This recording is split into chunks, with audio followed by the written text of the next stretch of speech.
Hello students, welcome to my YouTube channel Dr. Saroj Kumari. I am your Madam Saroj ma'am. I am your bio teacher and today we will start class 11 biology. हम लोग class 9th और class 10th की bio last video में अपने पढ़ चुके हैं. सो अब हम लोग आज से स्टार्ट करने जा रहे हैं एक new class, new with new energy with new chapter. हम लोग आज क्लास 11th की बायो का फर्स्ट चैप्टर स्टार्ट कर रहे हैं जिसका नाम है द लिविंग वर्ल्ड. जो कहते हैं कि ये चैप्टर काफी टफ भी है, लेकिन मुझे लगता है कि ये बहुत इजी चैप्टर है. समझने की जरूरत है कि अगर आप एक बार इस चैप्टर को अच्छे से समझ लीजिएगा फिर आप होल लाइफ कभी नहीं भूलिएगा कि लिविंग वर्ल्ड चैप्टर में क्या पढ़ना है और कितना इजी है, क्योंकि ये तो हमारी डेली लाइफ से जुड़ा हुआ है. हम लोग क्या है, लिविंग है. और हमें पढ़ना किसके बारे में है, हम लोग कहाँ रहते हैं, इस लिविंग वर्ल्ड में रहते हैं. तो जहां हम लोग रह रहे हैं, जो हम लोग हैं, हमें उसी के बारे में पढ़ना है. तो आई होप आप लोग इस चैप्टर को काफी पेशेंस से पढ़ेंगे और इस वीडियो को बहुत ही ध्यान से ऑब्जर्व करेंगे. Okay, now we will chapter 1 of class 11th biology, the living world. The living world पढ़ते हैं अगर हम लोग, तो पहला क्वेश्चन हमारे दिमाग में आता है कि लिविंग है क्या, व्हाट इज लिविंग. तो हम लोग कह सकते हैं कि लिविंग क्या, पोसेसेस लाइफ, वो जिसके पास जीवन है वो जीवित है. तो जीवन तो मान लीजिए कि हम लोग कपड़ा खरीद के लाते हैं, तो कपड़ा हम लोग खरीद के लाते हैं, तो क्या वो होल लाइफ चलता है, नहीं चलता है. उसका भी एक टाइम पीरियड होता है. तो क्या वो लिविंग है, नो. लेकिन हम लोग हैं, ह्यूमन्स हैं, प्लांट्स हैं, एनिमल्स हैं, ये लिविंग है, यस. तो हम लोग कैसे डिस्ट्रीब्यूट करेंगे, हम लोग कैसे डिफ्रेंशिएट करेंगे कि लिविंग और नॉन लिविंग क्या होते हैं. बेसिक यही है. पहले जब हम लोग अच्छे से समझ जाएंगे ना कि लिविंग और नॉन लिविंग क्या है, तो हमें इस चैप्टर को पढ़ने में और आसानी होगी. तो दो ऐसे कैरेक्टर्स हैं, two features with the help of which non living can be distinguished from living ones. दो ऐसे कैरेक्टर्स हैं जिससे हम ये पता लगा सकते हैं कि नॉन लिविंग और लिविंग में क्या डिफरेंस है. वो दो कैरेक्टर कौन से हैं?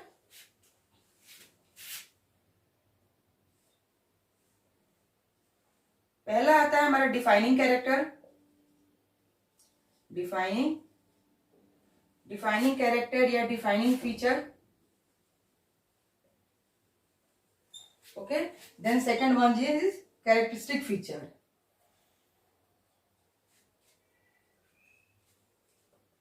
Characteristic feature.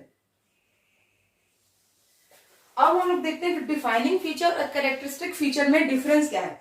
तो डिफाइनिंग फीचर कहाँ होते हैं? Defining feature present in all living organism. Present in all living organism, right, without any exception. Without any exception. Okay, not seen in living.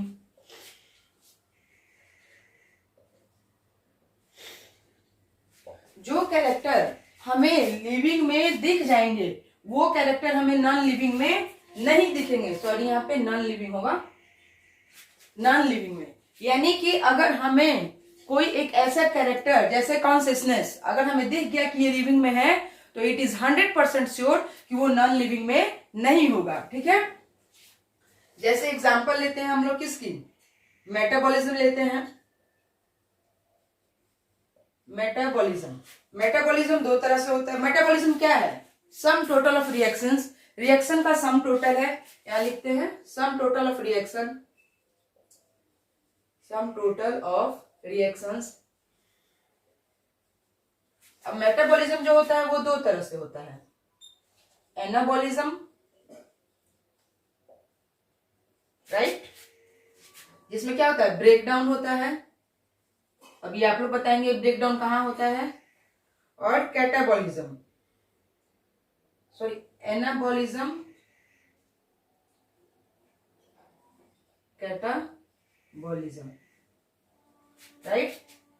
Anabolism means build up, not break up. Build up and catabolism is breakdown. ठीक है, build up कहां होता है, photosynthesis होती है, photosynthesis में, और break down कहाँ होता है? रेस्पिरेशन में। ठीक है, तो मेटाबॉलिज्म एक ऐसा कैरेक्टरिस्टिक है जो कि डिफाइनिंग फीचर है लिविंग ऑर्गेनिज्म का। क्यों? क्योंकि मेटाबॉलिज्म जो होता है वो दो तरह से होता है, एनाबॉलिज्म और कैटाबॉलिज्म। एनाबॉलिज्म का मतलब होता है बनाना, बिल्डअप।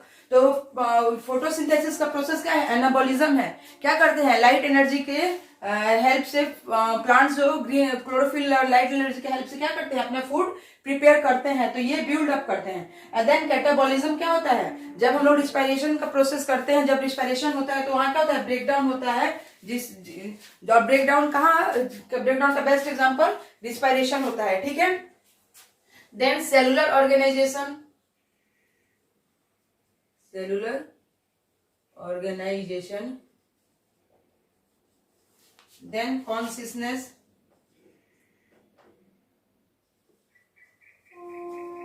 ये सब कैरेक्टर्स क्या हैं? ये सब हमारे डिफाइनिंग फीचर्स हैं जो कि सिर्फ लिविंग बीइंग्स में होते हैं। अब आते हैं हम अपने कैरेक्टरिस्टिक फीचर पे। कैरेक्टरिस्टिक फीचर कहाँ होते हैं? Present living plus non living. Living में भी होंगे, नॉन लिविंग में भी होंगे, right? Example, growth, right, reproduction, reproduction. अब ग्रोथ तो आप लोग को समझ में आ रही होगी, बट रिप्रोडक्शन हम लोग नॉन लिविंग के कैरेक्टर्स में क्यों कहते हैं? क्योंकि रिप्रोडक्शन अगर हम लोग लिविंग फीचर में रखते हैं, डिफाइनिंग फीचर में रखते हैं, तो कुछ ऐसे ऑर्गेनिज्म हैं जो कि हैं तो लिविंग, बट वो क्या करते हैं? रिप्रोडक्शन नहीं करते हैं। एग्जाम्पल, म्यूल, वर्कर बीज, इनफर्टाइल कपल,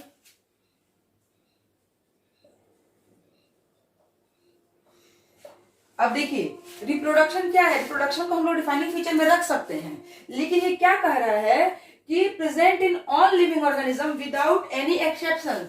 लिविंग ऑर्गेनिज्म में होगा, बट कि बिना किसी एक्सेप्शन के होगा। बट म्यूल क्या है? म्यूल, वर्कर बीज, इनफर्टाइल कपल, ये सब क्या है कि लिविंग तो है बट एक्सेप्शन है रिप्रोडक्शन के, इनके अंदर रिप्रोडक्शन नहीं होता है। So we can say that define reproduction is not defining feature, it is the characteristic feature.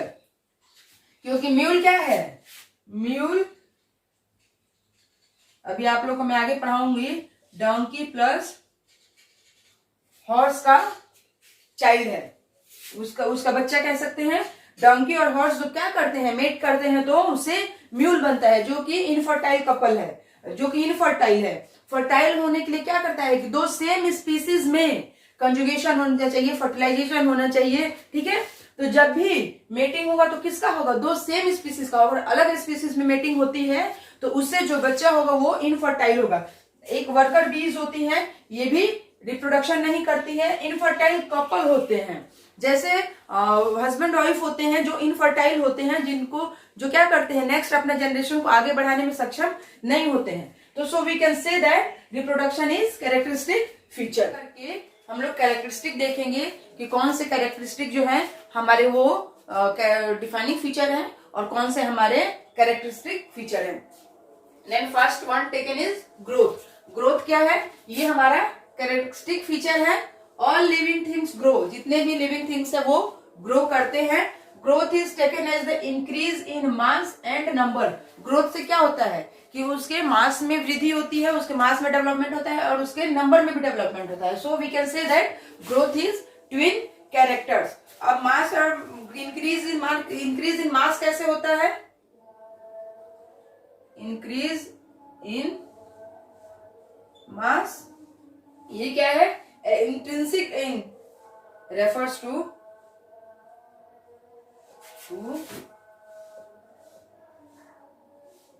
Intrinsic increase.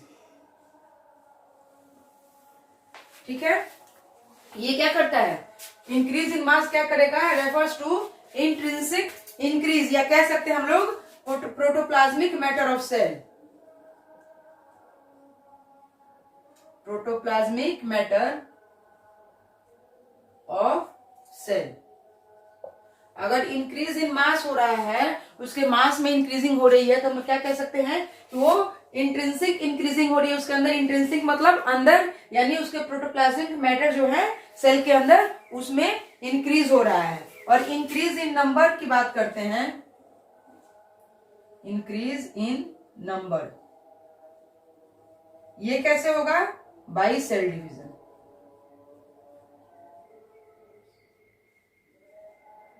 Increase in number कैसे होगा? बाय सेल डिवीजन होगा। जब इंक्रीज इन, यहां हमने क्या कहा कि growth is taken as the increase in mass and number, जब उसके मास में और उसके नंबर में इंक्रीजिंग हो तो हम लोग कहते हैं कि ग्रोथ हो रही है। तो मास में इंक्रीजिंग कैसे होगा? प्रोटोप्लाज्मिक मैटर जो सेल के अंदर होते हैं वो इंक्रीज करेंगे, और मास इन नंबर क्या होगा? सेल डिवीजन होगा। जैसे ये हमारा एमीबा है, ये एक था, डिवीजन के थ्रू इसने क्या किया? 2 बना लिया। किस डिवीजन के थ्रू किया, ये हम लोग आगे के चैप्टर में डिटेल में पढ़ेंगे। ये जस्ट फॉर मैंने आप लोग को एग्जाम्पल दिखाया है, ठीक है। तो सेल डिवीजन के थ्रू क्या होते हैं? जब सेल इंक्रीज करते हैं तो उसे क्या कहता है? Increase in number. अब ग्रोथ जो होता है हमारा 2 तरह का होता है। यहां हमने इंट्रिंसिक की बात की, ठीक है। तो पहला हो जाएगा हमारा ग्रोथ जो है हमारे 2 तरह के होते हैं, extrinsic, extrinsic growth, right, then intrinsic growth, intrinsic growth. अब देखिए एक्सट्रिंसिक ग्रोथ में क्या होता है? एक्सटर्नली ग्रोथ होगी। यहां क्या होगा? एक्सटर्नली ग्रोथ होगी। Growth occurs in external, external growth होगा, ठीक है, ठीक है। यहां जो ग्रोथ होगा एक्सटर्नल होगा, इंटरनल नहीं होगा, ठीक है। ये रिवर्सेबल ग्रोथ होगा, रिवर्सेबल ग्रोथ होगा। एग्जाम्पल जैसे कि ये हो गया माउंटेन, ठीक है। तो इसके ऊपर क्या होता है? माउंटेन के ऊपर आइस की लेयर जब बढ़ जाती है तो क्या होता है कि वो उसकी एक्सटर्नली ग्रोथ हो रही है। मान लीजिए ये जो माउंटेन है इसके ऊपर आइस की बर्फ पड़ी, बर्फबारी के दिनों में, तो उसके ऊपर क्या हो गया? आइस की एक लेयर चढ़ गई। तो लेयर चढ़ने से क्या हुआ कि उसके एक्सट्रिंसिक ग्रोथ में इंक्रीजमेंट हो गई, उसका ये एक्सट्रिंसिक ग्रोथ जो है वो बढ़ गया। ये कहाँ होगा? Seen in non living organism, non living organism. Example mountains, ठीक है, mountain, sand dunes, sand dunes जो रेत के टीले बन जाते हैं, देखते हैं छोटा सा रेत का टीला होता है, उसके ऊपर दूर से रेत, रेगिस्तानी इलाके में जब हवा का झोंका आता है तो क्या होता है? रेत को उड़ा के ले जाता है, और क्या होता है? वो रेत जाके एक जगह इकट्ठी हो जाती है, तो उसे क्या होता है? सैंड ड्यून्स, रेत के टीले बन जाते हैं। तो ये सब एग्जाम्पल्स किसके हैं? ये सब एग्जाम्पल है एक्सट्रिंसिक ग्रोथ के। ये रिवर्सेबल हैं। कैसे हैं? क्योंकि जब ये माउंटेन पे बर्फ गिरी तो उसके ग्रोथ में इंक्रीजमेंट हुआ, लेकिन जब ये बर्फ पिघल गई, जब ये बर्फ पिघल गई तो क्या हुआ? हमारा माउंटेन जैसा था फिर वैसे ही हो गया। So we can say that external growth या extrinsic growth is reversible growth. But बात आती है इंट्रिंसिक ग्रोथ की, तो इंट्रिंसिक ग्रोथ में क्या होता है? ये इंटरनल ग्रोथ है, इंटरनल ग्रोथ है, राइट। ये ग्रोथ जो होती है इंटरनली होती है, ये इरिवर्सिबल है।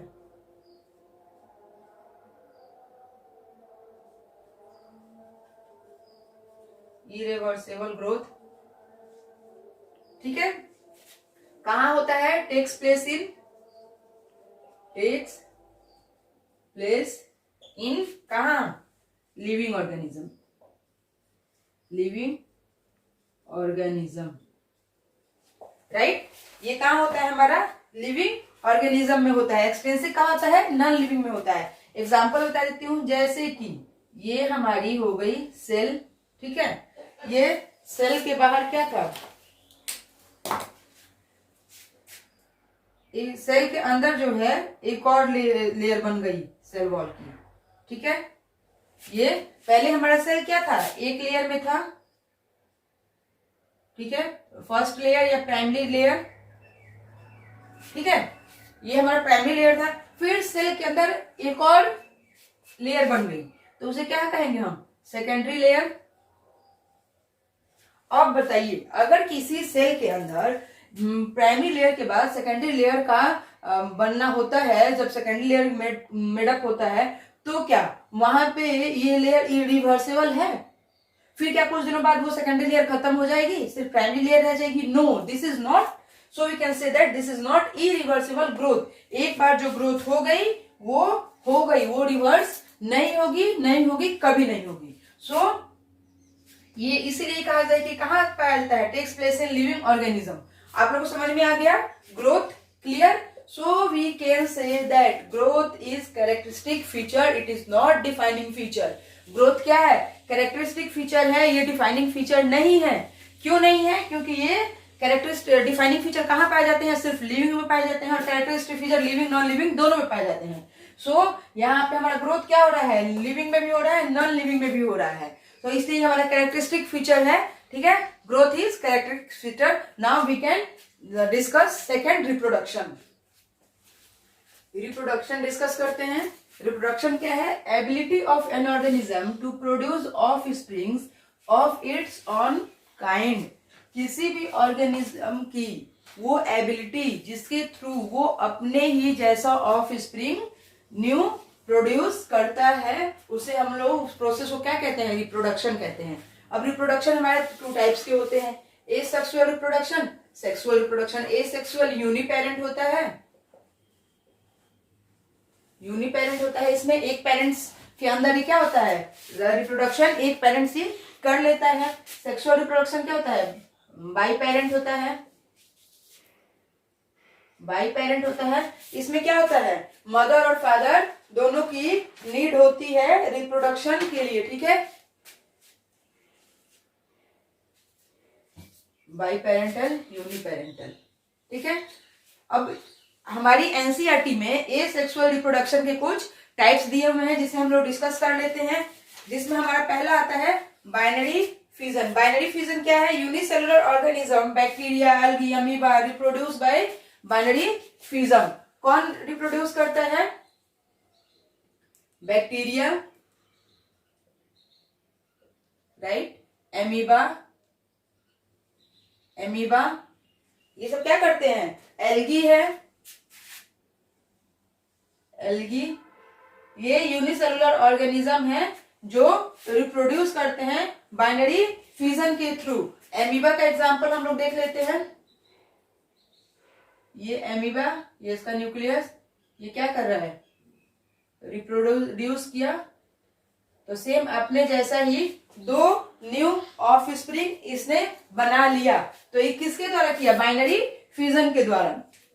देन एक होता है हमारा बर्डिंग। बर्डिंग किसमें होता है? एग्जांपल देखते हैं बर्डिंग की। ये भी ईस्ट में होता है, ईस्ट, जो कि हम लोग क्लास 10th में पढ़ चुके हैं। जिन बच्चों ने मेरी क्लास 10th की वीडियो देखी होगी, उसमें हमने एसेक्सुअल रिप्रोडक्शन को ब्रीफली डील किया हुआ है, जिसमें हम लोगों ने budding, binary fission, fragmentation, true regeneration भी पढ़ा हुआ है। बट हमारी एनसीईआरटी ने 11th क्लास के बारे में दी है, तो इसे हम लोग थोड़ा सा डिस्कस कर लेंगे, ठीक है। ये क्या होता है कि ये हो गया हमारा ईस्ट, ठीक है, और ये हो गई इसकी बर्ड। तो ये बर्डिंग के थ्रू क्या कर रहा है? ये पेरेंट बॉडी हुई,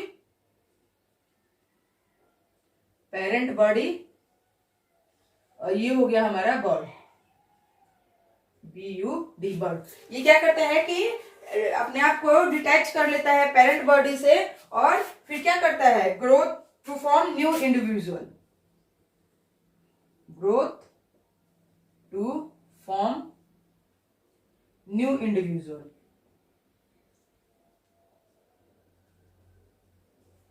ये ग्रोथ करके अपने आप को एक नए ऑर्गेनिज्म बना लेता है। देन होता है फ्रेगमेंटेशन। फ्रेगमेंटेशन फंजाई में भी होती है, अलगी में भी होता है, प्रोटीनिमा ऑफ मॉसेस में भी होता है, ठीक है। फ्रेगमेंटेशन कहाँ होता है? फंजाई में, फंजाई,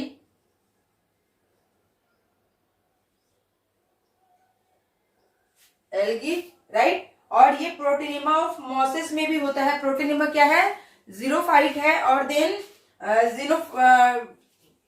जीरोफाइट है प्रोटीनिमा। और मॉसेस क्या है? मॉसेस क्या है? ब्रायोफाइट है, ब्रायोफाइट।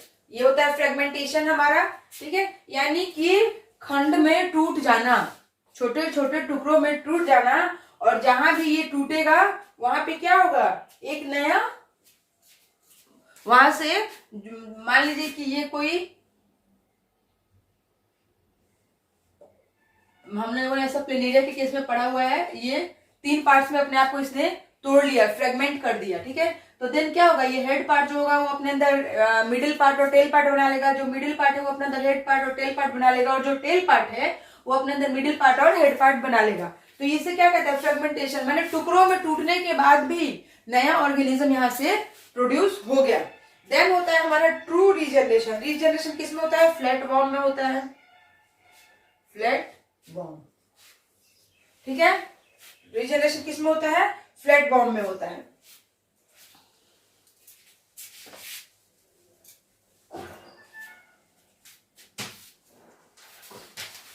यूनिसेलुलर ऑर्गेनिज्म की अगर बात की जाए, यूनिसेलुलर ऑर्गेनिज्म, राइट, तो यहां क्या होता है? नंबर में इंक्रीज होता है। ये हमारा एक अमीबा था, ठीक है, इससे क्या हुआ?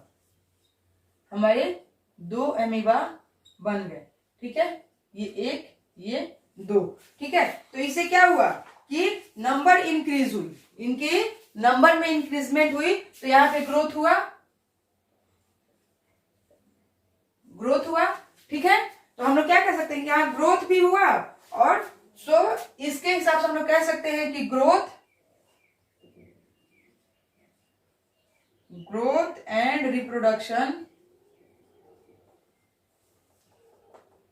रिप्रोडक्शन आर म्यूचुअली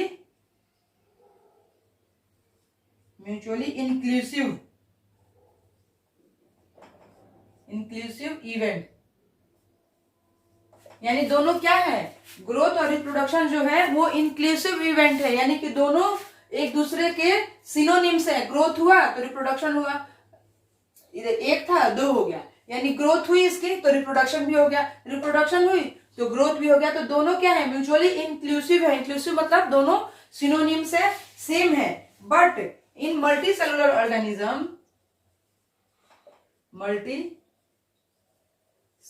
ऑर्गेनिज्म यहां क्या होता है? ग्रोथ एंड रिप्रोडक्शन एक्सक्लूसिव है, एक्सक्लूसिव फीचर है। ग्रोथ और रिप्रोडक्शन क्या है? एक्सक्लूसिव फीचर है, दोनों अलग अलग हैं। मल्टी सेलुलर में हम ये नहीं कह सकते हैं कि ग्रोथ हुई है तो उसका रिप्रोडक्शन भी हुआ है, और रिप्रोडक्शन हुई तो उसका ग्रोथ भी हुआ है। तो ये एक्सक्लूसिव है, अलग अलग हैं, अलग अलग।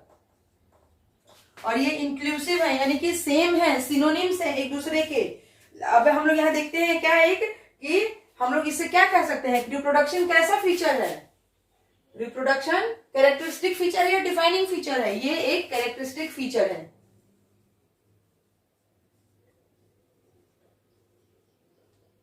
Characteristic feature. अब आप लोग कहिएगा कि मैम रिप्रोडक्शन तो हो ही रही है, ग्रोथ भी हो रही है, नंबर ऑफ ट्विंस भी बढ़ रहे हैं, तो हम लोग इसे डिफाइनिंग में क्यों नहीं रख सकते हैं? हम लोग इसे डिफाइनिंग में इसलिए नहीं रख सकते हैं क्योंकि इसके कुछ एक्सेप्शंस हैं।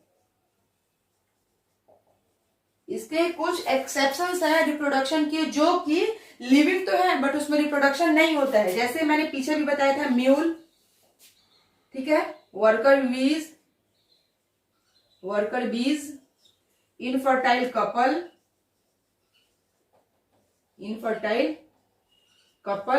ये क्या करते हैं? इनके अंदर रिप्रोडक्शन नहीं होता है। तो जब इनके अंदर रिप्रोडक्शन होगा ही नहीं तो हम लोग एक्सेप्शन होगा ये तो, रिप्रोडक्शन का एक्सेप्शन हो गया म्यूल, वर्कर बीज। और हम लोगों ने अभी पीछे क्या पढ़ा कि डिफाइनिंग कैरेक्टर लिविंग बींग में होते हैं बिना किसी एक्सेप्शन के। So we can say that with the exception of mule, worker bees and infertile couple, reproduction is our characteristic feature, it is not defining feature. Okay, then third one is metabolism. metabolism किस में आएगा, defining feature होगा या characteristic feature होगा, discuss कर लेते हैं। उसके बाद आप लोग खुद ही डिसाइड कीजिएगा कि ये डिफाइनिंग फीचर है या कैरेक्टरिस्टिक फीचर है। ठीक है, no living organism that exhibit metabolism, कोई भी ऐसा नो लिविंग ऑर्गेनिज्म, कोई भी ऐसा लिविंग ऑर्गेनिज्म, नन हो जाएगा, नन, सॉरी मुझे भी लग रहा है कहाँ कंफ्यूजिंग हो रही है। नो नन लिविंग ऑर्गेनिज्म, कोई भी ऐसा नन लिविंग ऑर्गेनिज्म नहीं है जो मेटाबॉलिज्म को शो करता हो। नन लिविंग, लिविंग में तो मेटाबॉलिज्म होता ही है। ठीक है, they do show reactions but these occur outside in the cell free system. अगर ये रिएक्शंस होते भी हैं, सिंथेसिस का या ब्रेकडाउन का, एनाबॉलिज्म का या कैटाबॉलिज्म का, कुछ भी केमिकल रिएक्शंस होते हैं तो ये कहाँ होते हैं, outside the cell free system, ये सेल के बाहर होते हैं। Such reactions are called as living reactions, और उस रिएक्शंस को हम लोग लिविंग रिएक्शंस कहते हैं। This metabolic reaction performed in a test tube, और ये लिविंग रिएक्शंस कहाँ किए जाते हैं, टेस्ट ट्यूब में किए जाते हैं। तो मेटाबॉलिज्म क्या करता है, और जबकि मेटाबॉलिज्म क्या है, ये इन सेल रिएक्शंस है, ये सेल के अंदर होने वाले रिएक्शंस है, इसलिए ये नॉन लिविंग एग्जिबिट नहीं करता है। अब ये जो रिएक्शंस होते हैं, sum total of all reactions taking place inside the cell, sum total of all the reactions taking inside the cell. Metabolism क्या है, सारे रिएक्शन का सम टोटल है, वो सारे रिएक्शन जो सेल के अंदर होते हैं उसे हम लोग क्या कहते हैं, मेटाबॉलिज्म कहते हैं। अब ये हमारे दो तरह से होते हैं, पहला हमारा होता है एनाबॉलिज्म,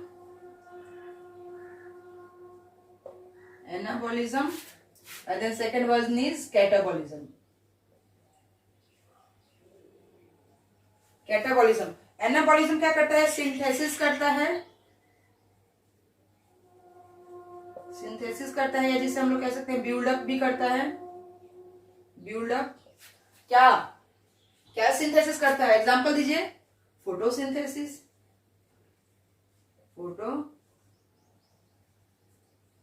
फोटोसिंथेसिस करता है। बट कैटाबॉलिज्म क्या करता है, ये ब्रेक डाउन करता है, ये तोड़ता है, ब्रेक डाउन। जिस एग्जाम्पल क्या होगा इसका, रिस्पायरेशन।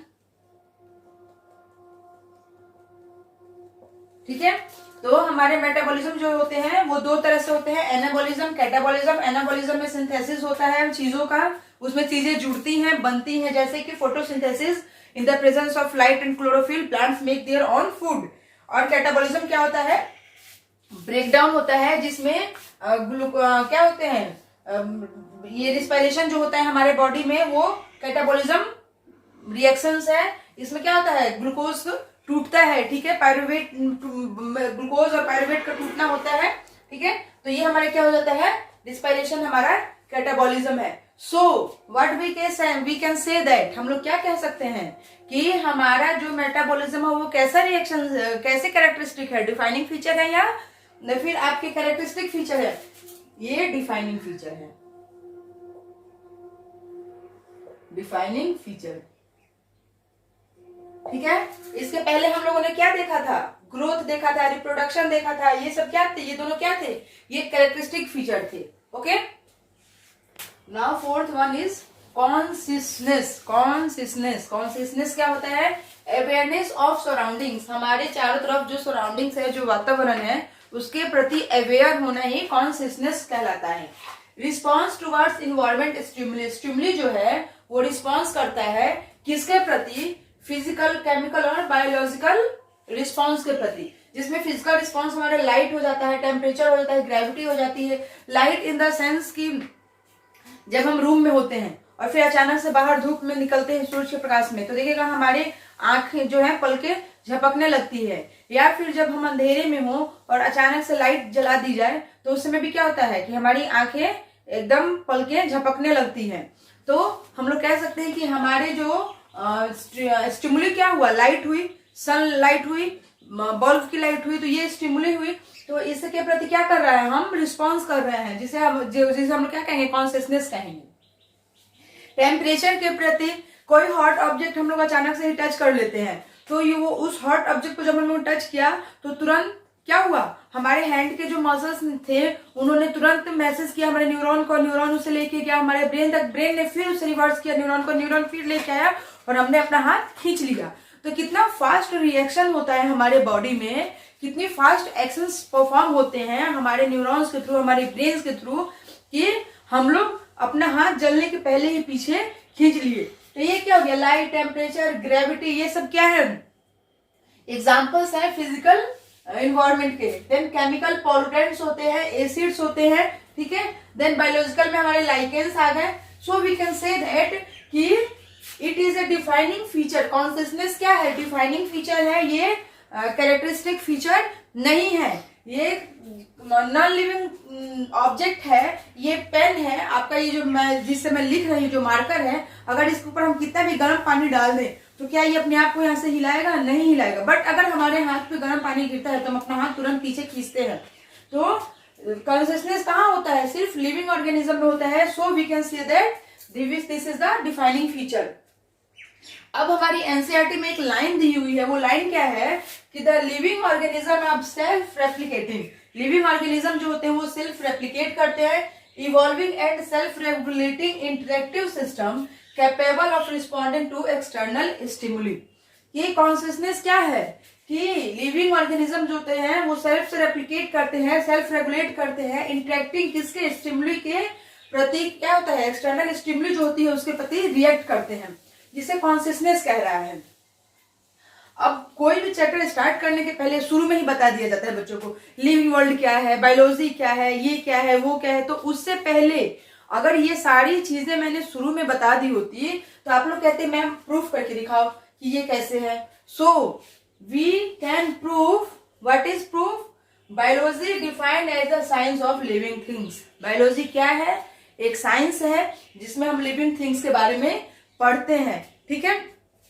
क्योंकि हमने जो कैरेक्टरिस्टिक देखे अभी वो सारे क्या थे, लिविंग थिंग्स के कैरेक्टरिस्टिक ही थे, ठीक है। Biology is the story of life on earth. Biology क्या है, धरती पर जीवन की जो कहानी है, हमारे इस अर्थ पे, प्लेनेट अर्थ पे जो लाइफ की स्टोरी है उसे हम लोग क्या कहते हैं, बायोलॉजी कह सकते हैं, ठीक है।